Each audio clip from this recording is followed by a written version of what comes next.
Hi everyone, and welcome to Shukin Science. In this video, we're going to take a look at the big picture of photosynthesis.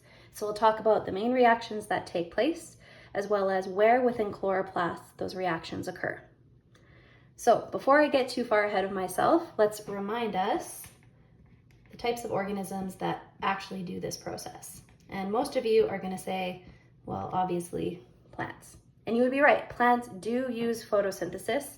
However, they're not the only ones. Algae and certain types of photosynthetic bacteria can also do this process. And so a better way of framing this is maybe autotrophs. An autotroph is any organism that can create its own glucose or some other similar carbohydrate. Now, we can't do this. Obviously, animals such as ourselves, we need to eat in order to get our glucose, so we would be classified as heterotrophs.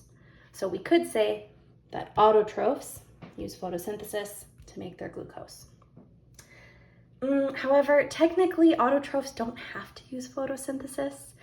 Photosynthesis is a really specific reaction that requires energy from the sun to make glucose. So technically, in order to catalyze these reactions, sunlight is necessary. And not all autotrophs need sunlight. There are actually chemoautotrophs that can use energy in the form of chemical compounds to make glucose. So, this is the last one, I promise. Technically, if we want to be really accurate in how we frame this, we should say that photoautotrophs do photosynthesis.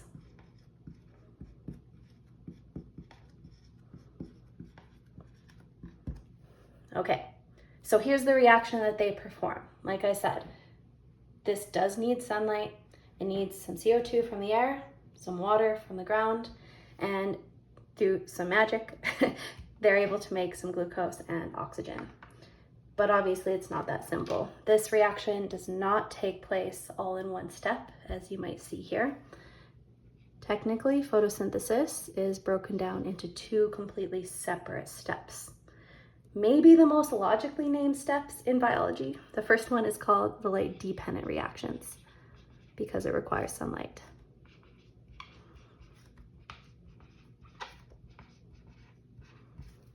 During the light-dependent reactions, sunlight and water, so that's where the water comes in, are required to produce some molecules, and then those molecules go on to fuel the next set of reactions, the light-independent reactions.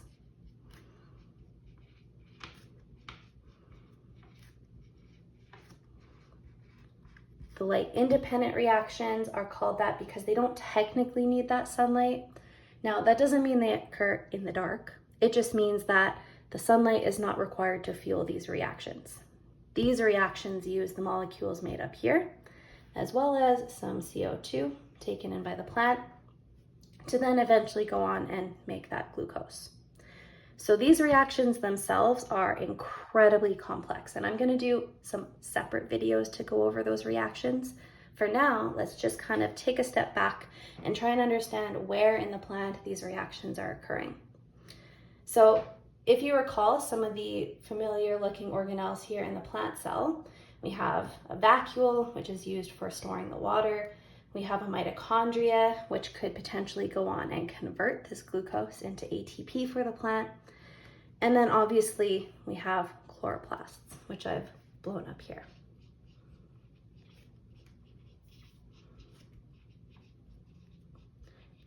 And chloroplasts are especially well suited for these reactions because they contain these little discs called thylakoids, which are here. And each thylakoid is packed full of green pigments called chlorophyll. Chlorophyll is unique in that it's really, really good at absorbing sunlight.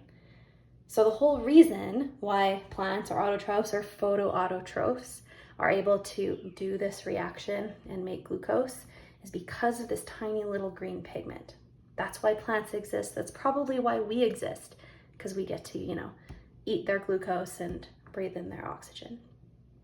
So the chloroplast has these thylakoid little discs suspended in a fluid-like substance called the stroma.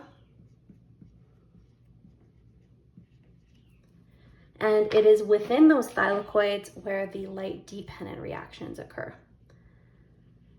So the chlorophyll in each thylakoid absorbs a bunch of sunlight, and then using a little bit of water, it creates a gradient of energy, which then facilitates reactions along a whole bunch of proteins embedded in the thylakoid membrane. As those reactions take place, eventually some compounds will be produced out here in the stroma. Those compounds will then go on to fuel the light-independent reactions along with some CO2. And then eventually the plant will produce that glucose that it needs.